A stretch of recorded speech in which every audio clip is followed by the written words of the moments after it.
السلام عليكم. الحمد لله والصلاة والسلام على رسول الله وعلى آله وصحبه ومن والاه، وبعد.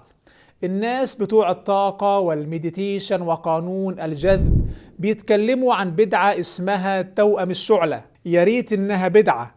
توأم الشعلة الولد والبنت بيكون بينهم اختلاف فكري، اختلاف مشاعر، ثقافتك غير ثقافته، افكارك غير افكاره، لكن بينكما اتفاق طاقي في مسار طاقي مفتوح في توأم الشعلة، وده بيخلي ما بينهم تخاطر عالي. التعارف بيحصل بالصدفة، بيحصل انجذاب شديد، والعلاقة بتتطور بسرعة. طبعا نتيجة لهذه المقدمة الجذابة كتير صدق هذا الموضوع، كتير صدق ان في حاجة اسمها توأم الشعلة، بس في حتة قد كده.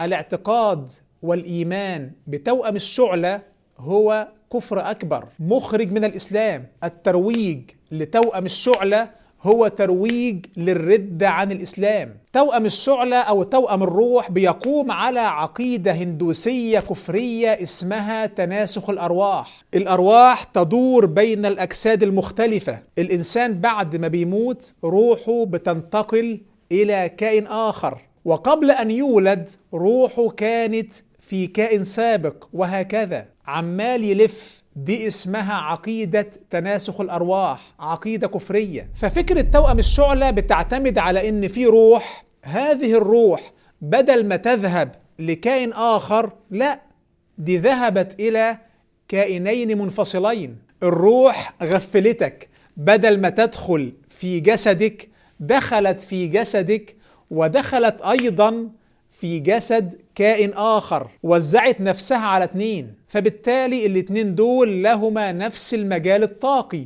ومن هنا نشأت فكرة توأم الشعلة. طب ينفع الاتنين دول يكونوا ولد وولد أو بنت وبنت؟ طبعا، إيه المانع؟ ممكن توأم الشعلة بتاعك يكون بنت، وممكن توأم الشعلة بتاع حضرتك يكون ولد، وهذا خبر محزن لأي سنجل. طيب مالنا إحنا كمسلمين بهذه العقيدة الخرافية الكفرية الوثنية؟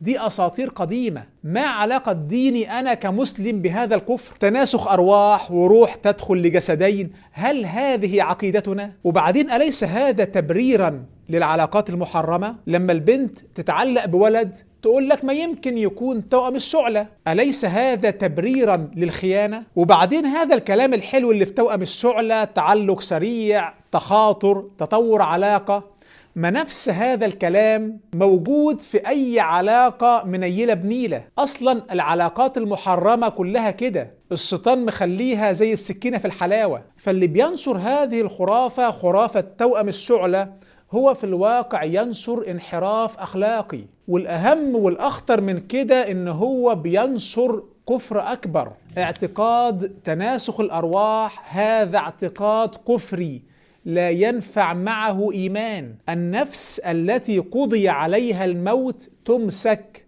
مش تذهب لكائن آخر فيمسك التي قضى عليها الموت. ده اللي بيموت نفسه أصلا يرجع، حتى إذا جاء أحدهم الموت قال رب ارجعون لعلي أعمل صالحا فيما تركت، كلا إنها كلمة هو قائلها ومن ورائهم برزخ إلى يوم يبعثون. مش هيرجع تاني. لكن من يعتقد بالتناسخ يقول لا، ده هيرجع، فهذا تكذيب صريح للإسلام، كفر مجرد. كما قال ابن حزم ترجعونها إن كنتم صادقين، يستحيل يرجعوا. لا يذوقون فيها الموت إلا الموتة الأولى، لن يعود مرة أخرى إلا ليوم الحساب. فكيف يتم الترويج لهذه الشركيات الغريبة في بلادنا؟ وبعدين فكرة الطاقة، مسار طاقي، اتفاق طاقي، تخاطر طاقي، عارف حضرتك هذه الفكرة من أين أتت؟ هذه أيضا خرافة هندوسية بوذية اسمها الطاقة الكونية أو الطاقة الحيوية. طاقة الإنسان بيدخلها جواه ببعض الممارسات فبتديه الرزق، الوفرة، تكفيه المرض. تخلف وثني، بيعتقدوا في طاقة خرافية أنها هي الرزاق وهي الشافي. تعالى الله عن كفرهم. وثن الطاقة الحيوية. لو يقول لك أعمل تمارين تخاطر عشان أرسل فكرة ذهنية لفلان، أعمال سحر ووثنية تنتشر في بلادنا. تمارين التخاطر هي أعمال سحرة الاعتقاد بالطاقة الكونية أو الحيوية هو اعتقاد بوثن.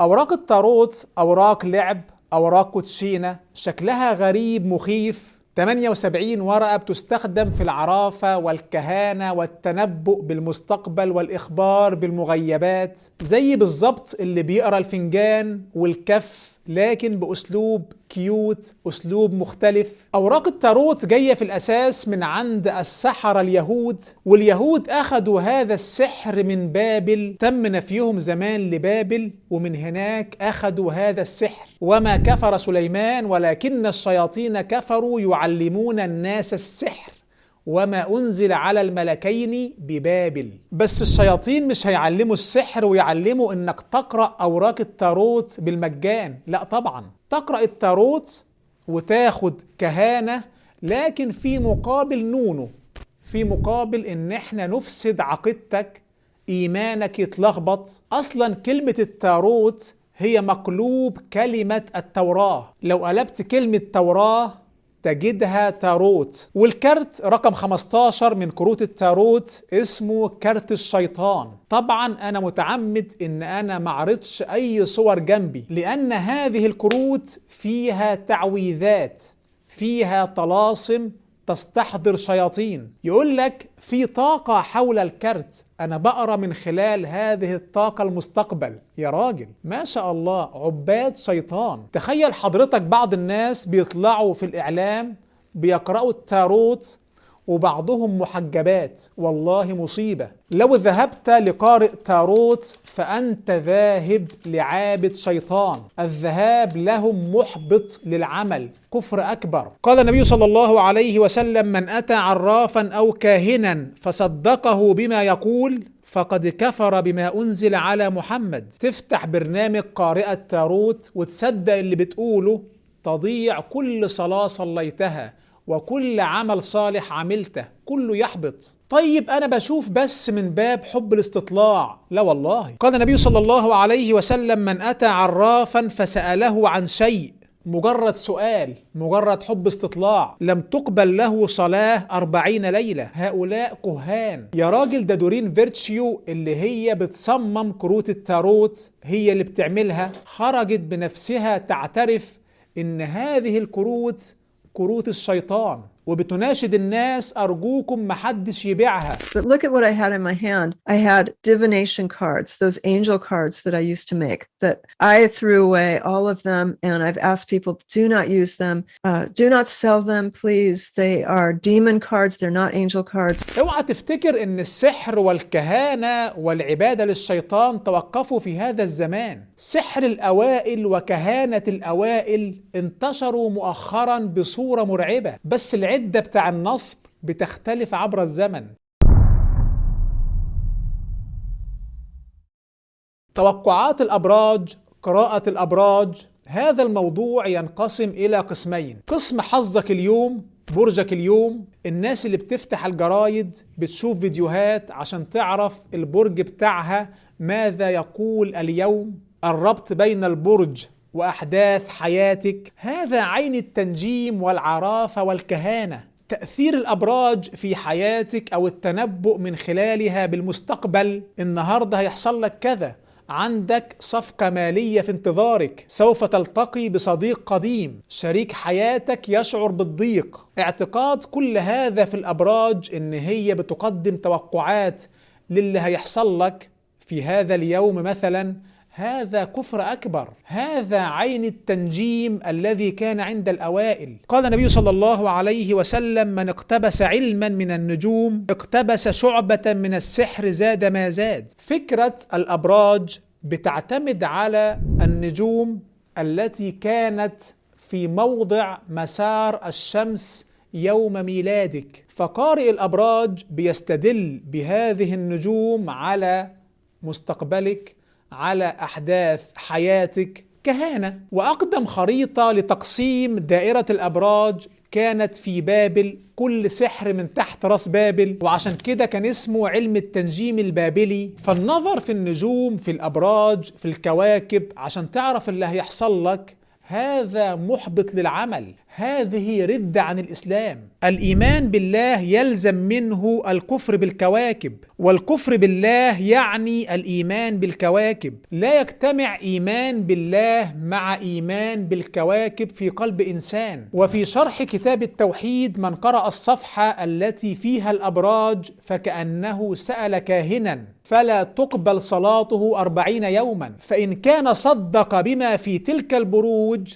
فقد كفر بما أنزل على محمد صلى الله عليه وسلم. فده كله علم سفلي من لعب الشيطان بعقل ابن آدم. لا أحد يعلم الغيب إلا الله، وما كان الله ليطلعكم على الغيب، قل لا يعلم من في السماوات والأرض الغيب إلا الله. فتوقعات الأبراج شرك رخيص، كفر على الفاضي، ولا بتفيد في أي حاجة. لو شوف السخافة، يقسم الناس إلى 12 قسم بحسب الأبراج بتاعتهم، ويبدأ يدي تنبؤ لكل قسم. كل المنجم في الطوفان هل ولد الجميع بكوكب الغرق؟ لما بتحصل جائحة عامة هل الكل ولد في نفس البرج؟ هطل من وحي الشيطان عشان الناس تعلق بالأفلاك من دون الله عز وجل. وهذا كان القسم الأول من قراءة الأبراج. القسم الثاني في هذا الموضوع هو أنماط الشخصية. بيبدأ يدي أنماط الشخصية لكل برج. يقول لك على فكرة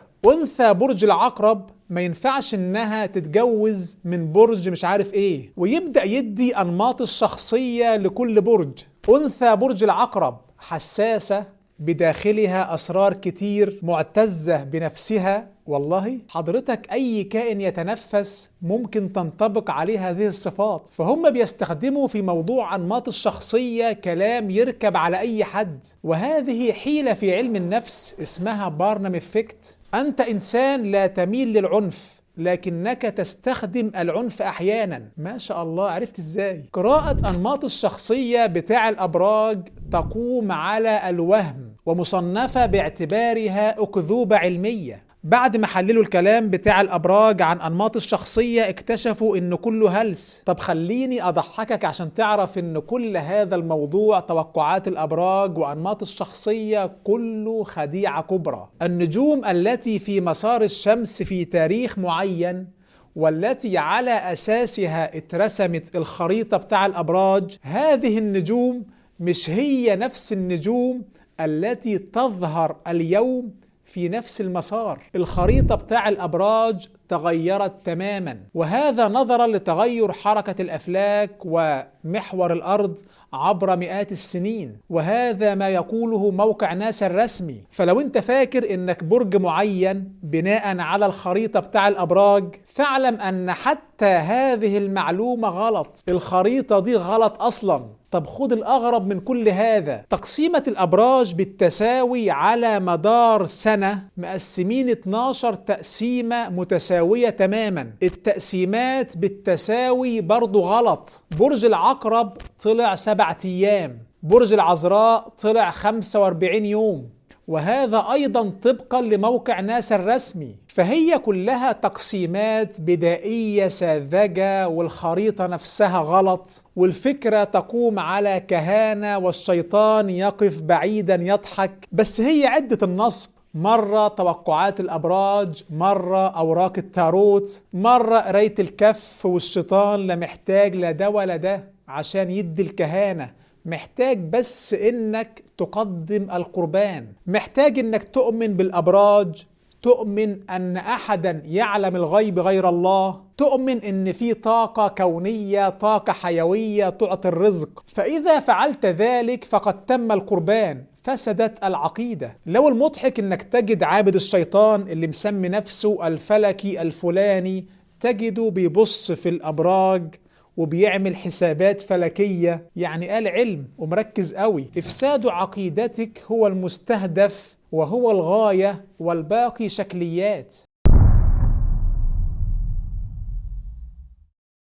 الوعي الكوني. الكون في درجة من الوعي يتفاعل معك، يستجيب لك لو ركزت على ما تريد وتخيلته الكون هيتحرك ويجيبهولك. هذا النوع من الشرك هو أغرب أنواع الشركيات المنتشرة مؤخرا، عبادة وثن الكون. شوف، الإلحاد في هذا العالم على نوعين: إلحاد مادي اللي هو شرك التعطيل. الملاحدة بيعتقدوا أن هذا الكون، هذه الطبيعة هي التي خلقت وصنعت وقدرت كل شيء، فالطبيعة هي صنم الملحد. على فكرة أكبر صنم عشان الناس بتوع مسابقات المعلومات العامة. فهذا هو الإلحاد المادي، تمام؟ النوع الثاني من الإلحاد حاجة اسمها الإلحاد الروحي، إلحاد ديانات شرق آسيا، الهندوسية والبوذية والطاوية. وهذا النوع بيقوم على فكرة أن الإله يحل في الطبيعة.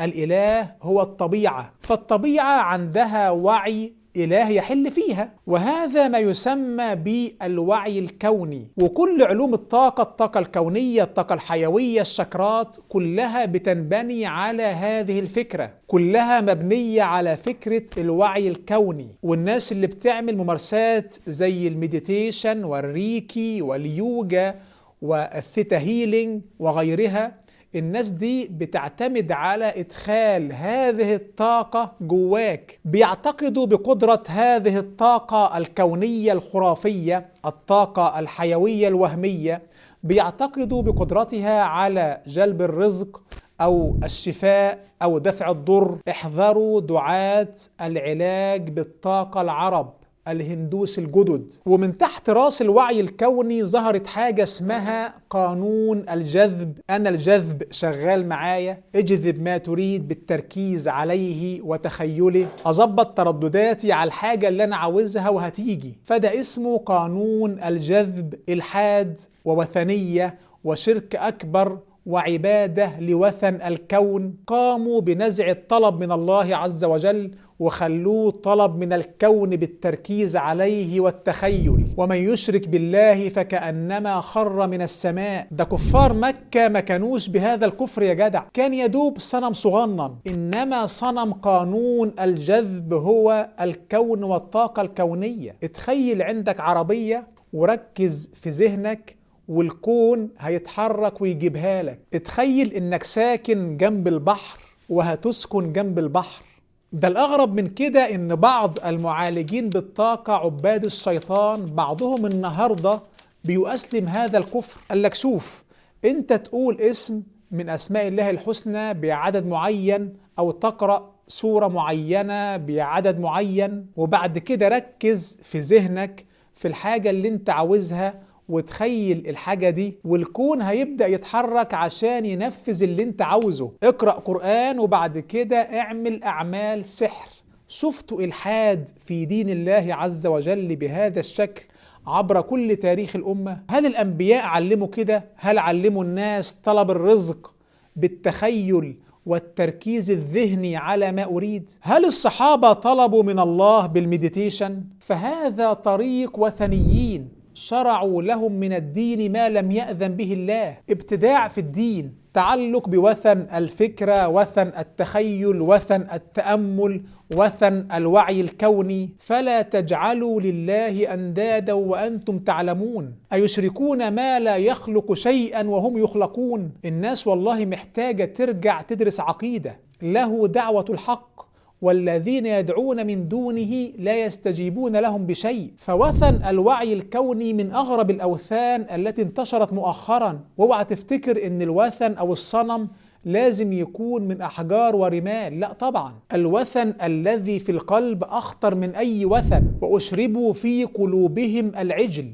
للأسف مش بننتبه لشركيات كتير بدأت تنتشر في هذا الزمن، وهي من علامات آخر الزمان. يصبح الرجل مؤمنا ويمسي كافرا بكل سهولة باعتقاد أهبل. الإنسان ينتقل من الإيمان إلى الكفر، فلازم ندرس عقيدة. ادرسوا كتاب عقيدة. أنا اتكلمت في هذه الحلقة عن 4 شركيات: توأم الشعلة، أوراق التاروت، توقعات الأبراج، الوعي الكوني، لكن في عشرات. العلاج بالطاقة الكونية والشفاء الذاتي. اشحن الطاقة الكونية عشان تستقبل الوفرة، تستقبل النعيم. العلاج العلاج بالريكي، اليوجا، التوكيدات الإيجابية، الأكسس بارز، السبليمينال، المديتيشن لجذب ما تريد، تنظيف الشكرات، الثيتا هيلينج، قوانين الاستحقاق، الكود الكوني 369، الهوليستيك هيلينج، فتح العين الثالثة، الإسقاط النجمي، البندول الإسلامي، سحب الطاقة السلبية، أساور الطاقة، العلاج بالألوان، العلاج بالأحجار الكريمة، تنظيف الطاقة السلبية عشان العلاقات